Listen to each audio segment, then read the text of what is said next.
The boardroom at Vance Enterprises was suffocatingly quiet. Julian Vance tapped his expensive pen against the heavy mahogany table. The board of directors had just handed him an ultimatum. To secure a multi-billion-dollar merger with their most conservative international partners, Julian needed to prove he was a stable, grounded family man. A notorious bachelor with a revolving door of supermodels was a liability they were no longer willing to risk. The solution was simple, clinical, and already in motion. Downstairs in the grand ballroom, 100 carefully selected women were waiting. It was a bizarre, highly lucrative audition for a contract marriage to the city's most ruthless billionaire. Julian hated every second of it. Clara Hayes wiped a bead of sweat from her forehead. She adjusted the collar of her stiff, uncomfortable catering uniform and picked up a heavy tray of crystal champagne flutes. She was not in the building to find a wealthy husband. She was there to pay her rent and keep her 5-year-old son Leo in a safe neighborhood. Working a double shift at the Vance Enterprises corporate gala was physically exhausting, but the overtime pay was her only lifeline. As Clara pushed her way through the heavy service doors leading to the VIP lounge, someone walked directly into her path. The collision was inevitable. Crystal shattered against the polished marble floor. Champagne soaked instantly into the custom Italian wool of the tall man standing before her. Clara froze, her heart dropping directly into her stomach. The catering manager was going to fire her on the spot. Julian looked down at the ruined fabric of his expensive suit, then up at the woman who had caused the disaster. He expected her to tremble. He expected her to recognize his face and immediately begin pleading for her job, perhaps batting her eyelashes and offering to make it up to him, exactly like the 100 desperate women waiting downstairs would have done. Instead, Clara let out a long, exhausted sigh. She did not look at him with awe or fear. She looked at him with profound, unfiltered annoyance. Are you just going to stand there and admire the mess, or are you going to step back so you do not get glass in your shoes? Clara asked, her voice steady and sharp. She knelt immediately, carefully picking up the sharp shards. Julian was stunned into silence. Do you have any idea who I am? He asked, his voice a low, dangerous rumble that usually made his executives break out in a cold sweat. Clara did not even bother to look up. I assume you are the man who does not know how to look both ways before crossing a busy doorway. Please step back, sir. I have exactly 10 minutes before my supervisor notices I am gone, and I absolutely cannot afford to lose this job because of your lack of spatial awareness. Julian stared down at her. Her hands were slightly calloused from hard work, her uniform was cheap, but her spine was made of pure steel. She was not intimidated by his wealth, because she clearly did not care about it at all. In that fraction of a second, Julian made a decision that would alter the course of his entire, meticulously planned life. He turned to his executive assistant, who was hovering nervously in the background. Cancel the interviews, Julian commanded, his dark eyes never leaving Clara. Send those 100 women home right now. Tell the board I have found my wife. Clara finally looked up, a jagged shard of glass frozen in her hand. Excuse me, are you entirely out of your mind? 20 minutes later, Clara found herself sitting in an office that was larger than her entire apartment. Julian sat behind a massive desk, pushing a sleek leather folder across the polished surface. He laid out the terms with the cold, calculated efficiency of a corporate raider. 1 year of marriage, complete financial support. At the end of the 12 months, she would walk away with $2 million in an offshore account. All she had to do was attend public events, smile for the cameras, and pretend to be entirely devoted to him. Clara looked at the contract, then back at Julian, her eyes blazing with defiance. You are insane. I am a caterer. I am a single mother. I have a 5-year-old son at home waiting for me to make him dinner. I do not belong in this absurd artificial world of yours, and I am certainly not for sale. Everyone has a price, Miss Hayes, Julian replied smoothly, leaning back in his heavy leather chair. Think about your son. $2 million secures his future permanently. The best private schools, the best healthcare, a life of absolute privilege you could never provide by carrying trays of champagne for the rest of your life. The words stung, hitting Clara directly in her most vulnerable spot. Her pride demanded she tear the contract in half, throw it in his arrogant face and walk out the door. but the memory of Leo's worn-out sneakers and the stack of overdue utility bills sitting on her kitchen counter anchored her to the chair. She hated the powerful man sitting across from her. She hated the way he used his immense wealth as a weapon to bend people to his will, but she loved her son more than she loved her own pride. "Fine," Clara said, her voice tight with suppressed emotion. "But we have rules, Mr. Vance. I am not one of your corporate assets. I will play the part in public, but in private we live completely separate lives, and my son is strictly off-limits to your media games.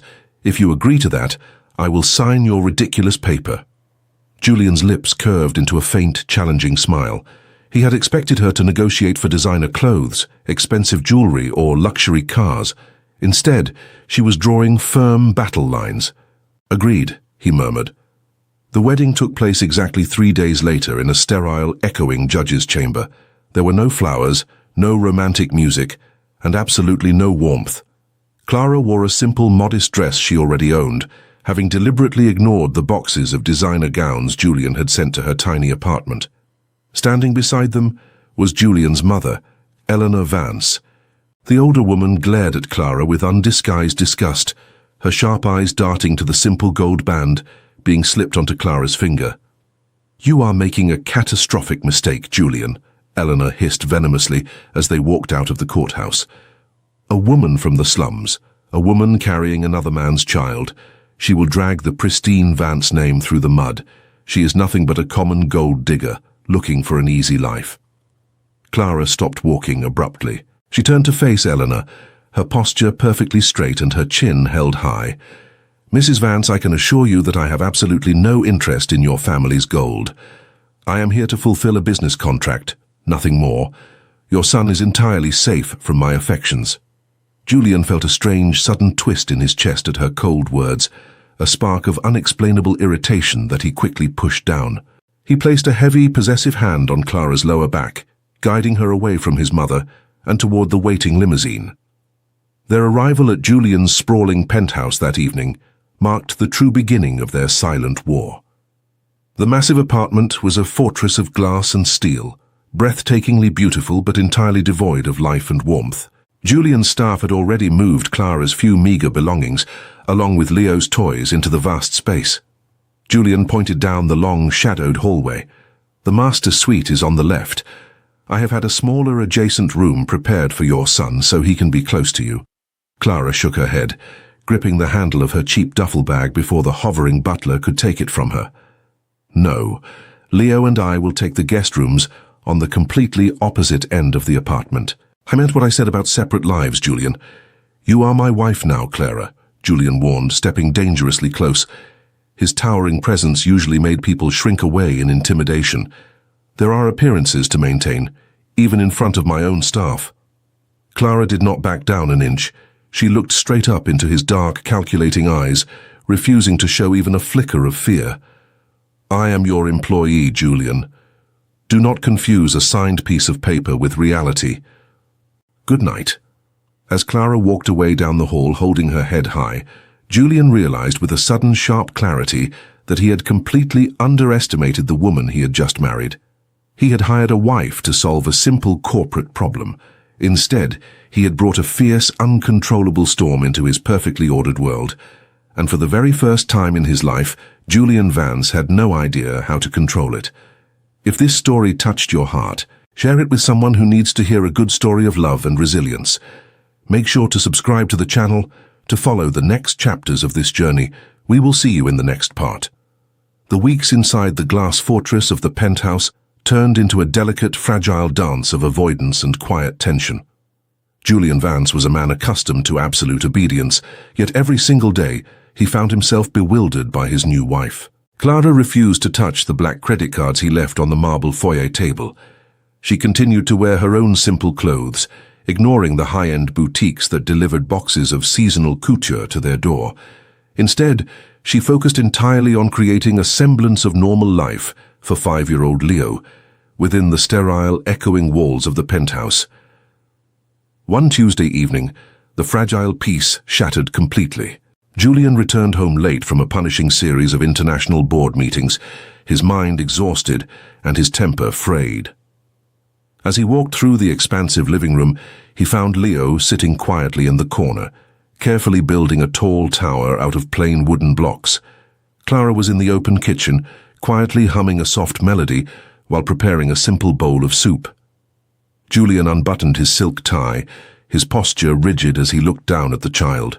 "That is a structurally unstable foundation," Julian stated, his voice carrying the cold authority of a real estate tycoon. "If you place the weight distribution entirely on the center block, the entire structure is bound to collapse under its own pressure."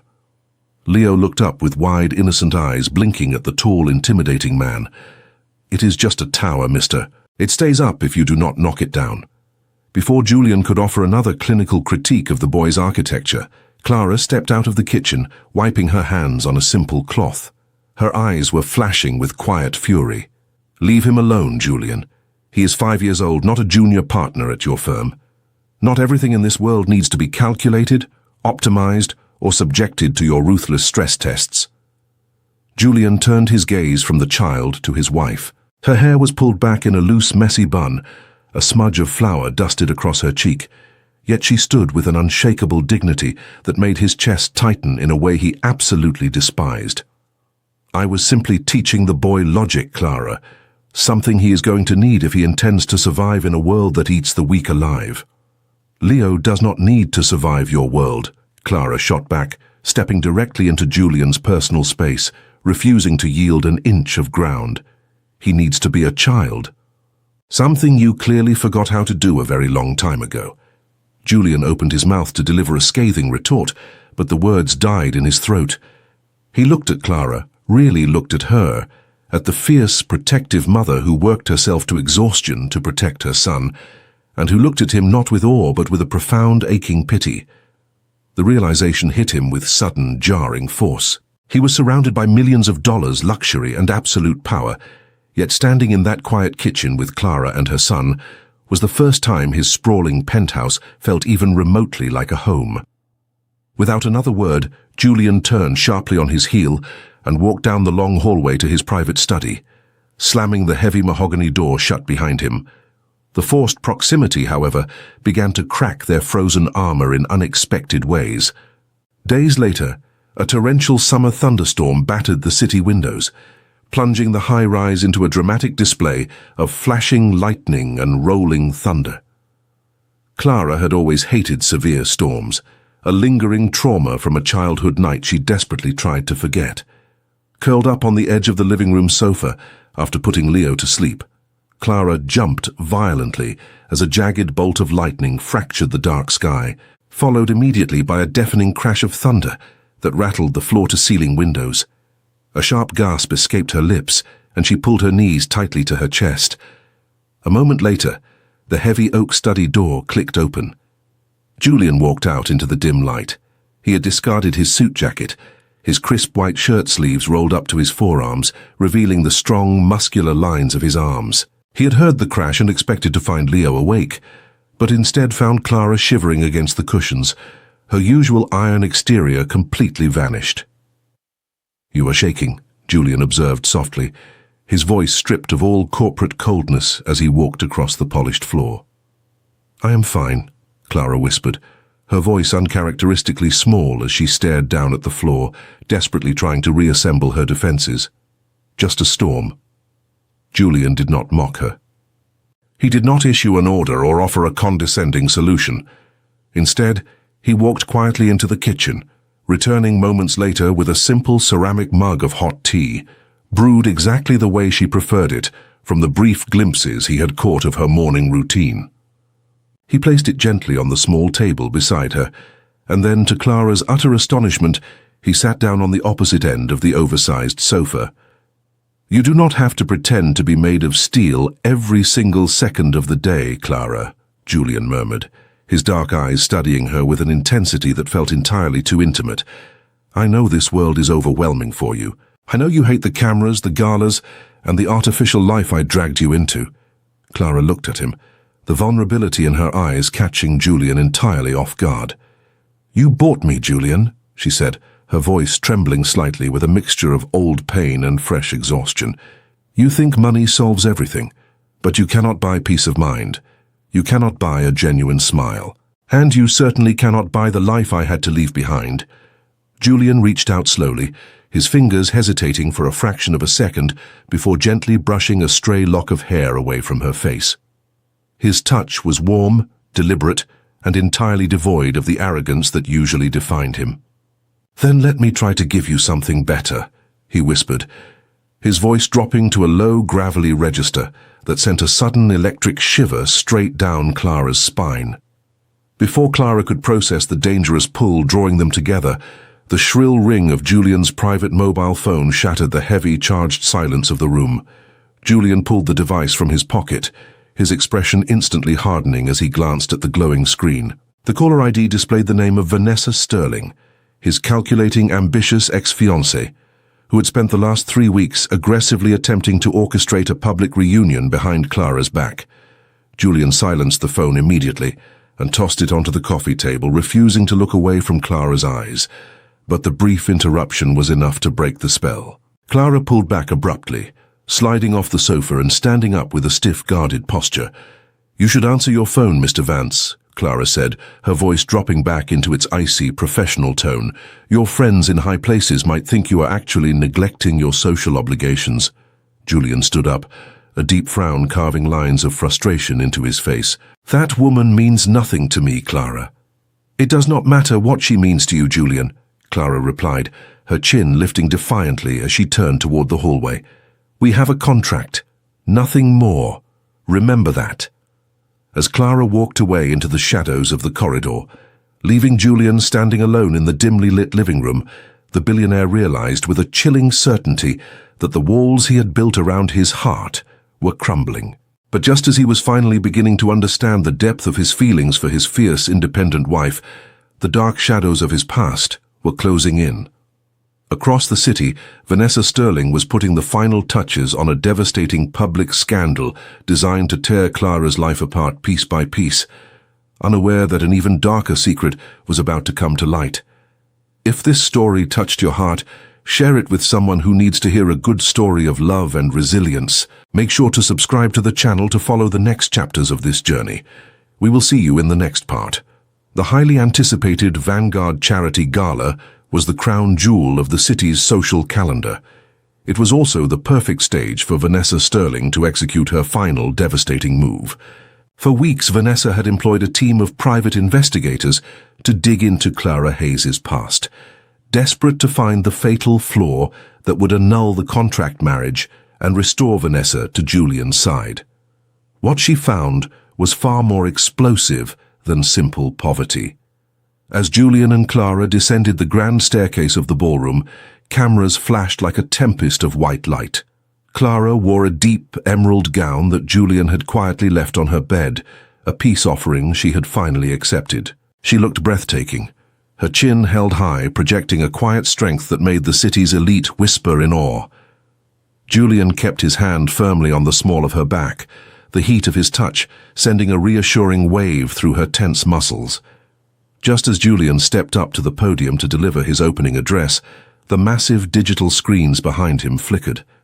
Instead of the charity's logo, a series of scanned financial documents and old newspaper clippings flashed across the displays. The ballroom fell into a stunned, breathless silence. Vanessa Sterling stepped out from the crowd, a microphone in her hand and a triumphant, venomous smile on her face. She pointed directly at Clara. "Do not let this touching display of marital bliss fool you," Vanessa announced, her voice echoing through the massive hall. "Clara Hayes is not just a desperate caterer looking for a payout. She is the daughter of Robert Hayes, the founder of Hayes Manufacturing, the same company that Vance Enterprises ruthlessly dismantled and bankrupted 10 years ago. She is not here for love, Julian. She is here for revenge, and she has been playing you for a fool since the day you met." The crowd erupted into shocked gasps. Clara felt all the blood drain from her face. It was true. The predatory acquisition led by Julian's father had destroyed her family, plunging them into a decade of poverty and driving her father to an early grave. She had known who Julian was when he crashed into her that day at the catering gig. But she had only agreed to the marriage to ensure her son would never face the same crushing destitution she had endured. She braced herself for Julian's fury. She expected him to push her away, to call security, to humiliate her in front of the entire world. Instead, Julian Vance did not flinch. He reached out, taking Clara's trembling hand and weaving his fingers tightly through hers in front of 300 flashing cameras. He leaned into the podium microphone, his dark eyes locking onto Vanessa with the terrifying absolute stillness of a predator about to strike. "You are right about one thing, Vanessa," Julian's voice rang out, cold and unyielding. "My family's company destroyed the Hayes legacy. It was a brutal, unethical acquisition orchestrated before my time, one that I discovered only weeks after marrying Clara. But you are entirely wrong about my wife. She did not come to me for revenge. She came to me because she possesses more honor, resilience, and grace than anyone standing in this room, especially you." Vanessa's triumphant smile faltered. Julian pulled a sleek mobile device from his pocket, tapping a single button. The screens behind him shifted again, this time displaying a series of offshore bank transfers and forged signatures. "Since you enjoy public disclosures, Vanessa," Julian continued smoothly, "perhaps you would like to explain these documents to the board members present tonight. This is a detailed record of the millions you have embezzled from the Sterling Corporate Charity Fund over the last 4 years. I believe the federal authorities waiting in the lobby are very eager to hear your explanation." The color vanished from Vanessa's face.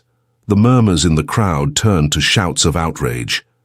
As two uniformed officers approached Vanessa from the back of the hall, she dropped the microphone, her perfect facade crumbling into absolute ruin. She was led out of the ballroom in disgraced silence, entirely abandoned by the high society she had worshipped. Julian turned off the microphone. He ignored the chaos breaking out among the guests and looked only at Clara. "I knew who you were, Clara," he whispered, his voice thick with an emotion she had never heard from him before. "I found out shortly after the wedding. I spent the last month quietly restructuring Vance Enterprises to restore the assets that were stolen from your father. It is yours. All of it." Tears pricked Clara's eyes as the weight of his words settled over her. "You gave it all back," she breathed, realizing the immense sacrifice of pride and capital he had made just for her. "I would give away every cent I own," Julian said, reaching up to gently wipe a tear from her cheek, "if it meant I could keep you and Leo in my life. I am done with contracts, Clara. I am done with the games. I just want my wife." Clara looked into his eyes, seeing the ruthless billionaire entirely stripped away, leaving only a man who was deeply, irreversibly in love. She reached up, framing his face with her hands, and pulled him down into a kiss that sealed their broken pasts and promised an unbroken future. The months passed, and the cold glass fortress of the penthouse was completely transformed. The sterile silence was replaced by the chaotic, joyful sounds of Leo running down the halls, his wooden block towers proudly displayed on the expensive coffee tables. Clara had taken the restored assets from her father's company and opened a highly successful culinary academy, providing training and jobs for single mothers who needed a second chance. Julian Vance, the city's most formidable tycoon, was frequently seen leaving the boardroom early, trading his tailored suits for a simple sweater, just to sit in the academy's kitchen and watch his wife build an empire of her own. They had started with a cold, calculated transaction, but in the end, they had forged a bond that no amount of money could ever buy. If this story touched your heart, share it with someone who needs to hear a good story of love and resilience. Make sure to subscribe to the channel to follow the next chapters of this journey. We will see you in the next part.